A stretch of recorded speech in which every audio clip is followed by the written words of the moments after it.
Hello everybody, this is Albert Diaz from the Financial Road Trip, and I'm here again with my friend Jose Figarella from Sell with Jose. And remember last time we promised him that we are going to expand into each individual thing, right? That's right. Three things we're going to talk about today, so I'm excited to get started. So yeah, it's only one thing at a time, remember? That's right. Yes, so one thing at a time. So today is about dating. That's right, dating your credit. Your credit score. Yeah, and so I guess the best thing to do it is like you have to know where your credit, what your credit is. You have to become a good steward so that you know what to do with your credit, what you can buy, what you can purchase, or when. I think that's a very important thing to know. That's very important to know. Now imagine you're young, you're starting all this financial journey, all your financial road trip. So good tips to start doing is open a credit card in a store. It's easy to be approved. Get a contract with a cell phone, buy a cheap car, start building your credit line. It's not easy, but you need to start, you know, little by little. Everybody started there. Now when you have many things already in your credit line, good thing is, guys, just pay on time. Period. That's right. You know, a lot of people also come to me and they ask me, okay, well, I don't really have a credit card, I haven't done it, and building credit takes a long time with a credit card. So there's a company, well, there's several companies actually. You can go online and actually report your rent. So if you've been renting the same place for 2 years or 3 years, you can actually have this company report your rent, that you've been on time and all this stuff as if you were paying credit. So then you can have a year or 2 years of history that will help you build your credit. That will be one of the things that's great information, guys. Just remember, look for something that you can report your own credit. You can buy your own credit line and you're just using your money so that in that way it's something secure. There are few major things that companies do analyze in order to rank you based on your credit. Is your credit line, how much credit do you have, and then how much do you utilize. So just keep in mind, keep your utilization below 30. Pay everything on time. If you have all credit cards, don't close them. That's something else that they consider. So just remember those two things. Is the more credit line that you have, the better you look, because that's going to help at the same time with your credit utilization. So it's not bad to open new credit lines. I did that when I was in a bad situation of my credit score was very low and I wanted to buy a house. Yeah, Jose remembered that. He helped me a lot, guided me. So what I did is I started planning. I open one credit card each year, but I just make sure that those credit cards, they don't charge me annual fees. So what I was doing, I was just taking advantage of the points.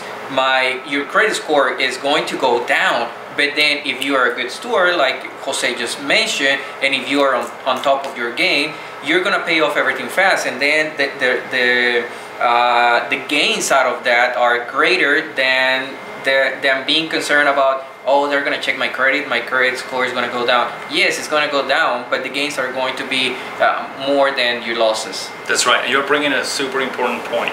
So, which is about the credit cards. I think every person is going to have a credit card that will work for them. So there are so many options that you can find that are like, you know, they can give you, if you're a person that likes to go to restaurants, there are credit cards that will reward you for going to restaurants. You can get 2-3% back, and all that stuff can become a really nice investment. Other ones, if you drive a lot, there's other ones that give you like 3% back for gas.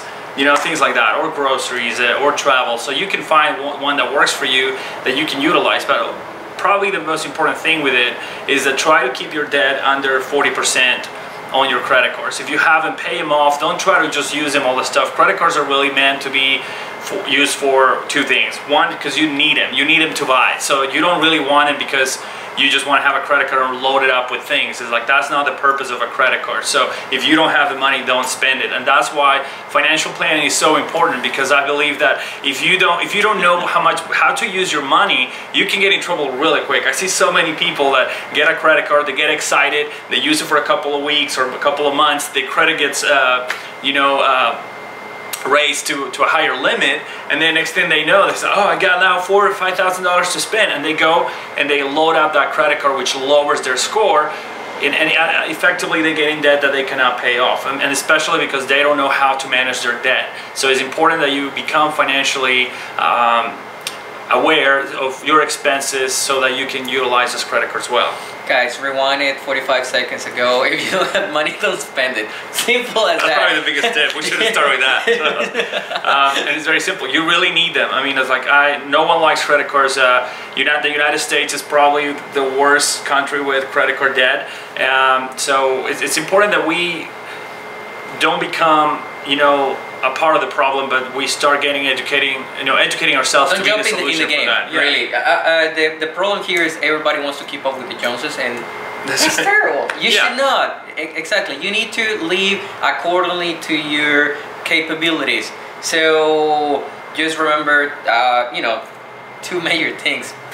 Pay on time and just spend money if you don't have it. That's right. I'm sorry, but that was great. We're not going to recommend you any credit cards because we're not being sponsored by any major bank, but if you're a bank and you want to put your name here with us, just let us know. Now, I do have a company that I swear by, because I'm not being sponsored by Credit Karma or anything, but I've been using it for a long time. I think they're like one of the greatest one.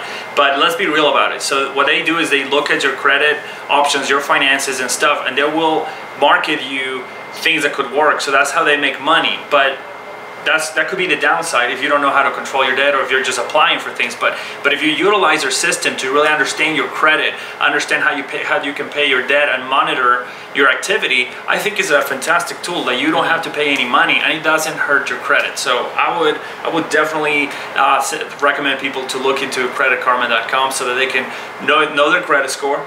They can find out also what kind of credit card will work for them.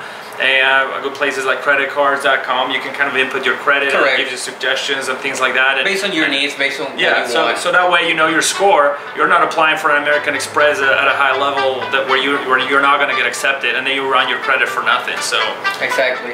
So we're about to wrap up while Jose's cell phone just interrupted us. It's fun. So another thing, Jose mentioned about budgeting. There's a great tool. There's a couple of tools. Mint, download that app. It's free and it will keep you in check. And Clarity Money. Clarity Money, on top of what Mint does, it gives you clarity on everything that you are subscribed, such as Netflix. All those different channels that probably I just realized that I was enrolled to CBS, and that thing is for free. Channel. That's a really good thing. A lot of the times you sign up for things that you don't even know that are there. So it's look for tools. There's a lot of tools out there ready for you. So thank you everybody for being here with us. Albert Diaz from the Financial Road Trip, Jose Figuerella from Sell with Jose. Please share, subscribe, comment. We want to learn from you as well. We want you to share with everybody in our audience, and don't forget to subscribe. That's right. See you next time. Bye-bye. Bye.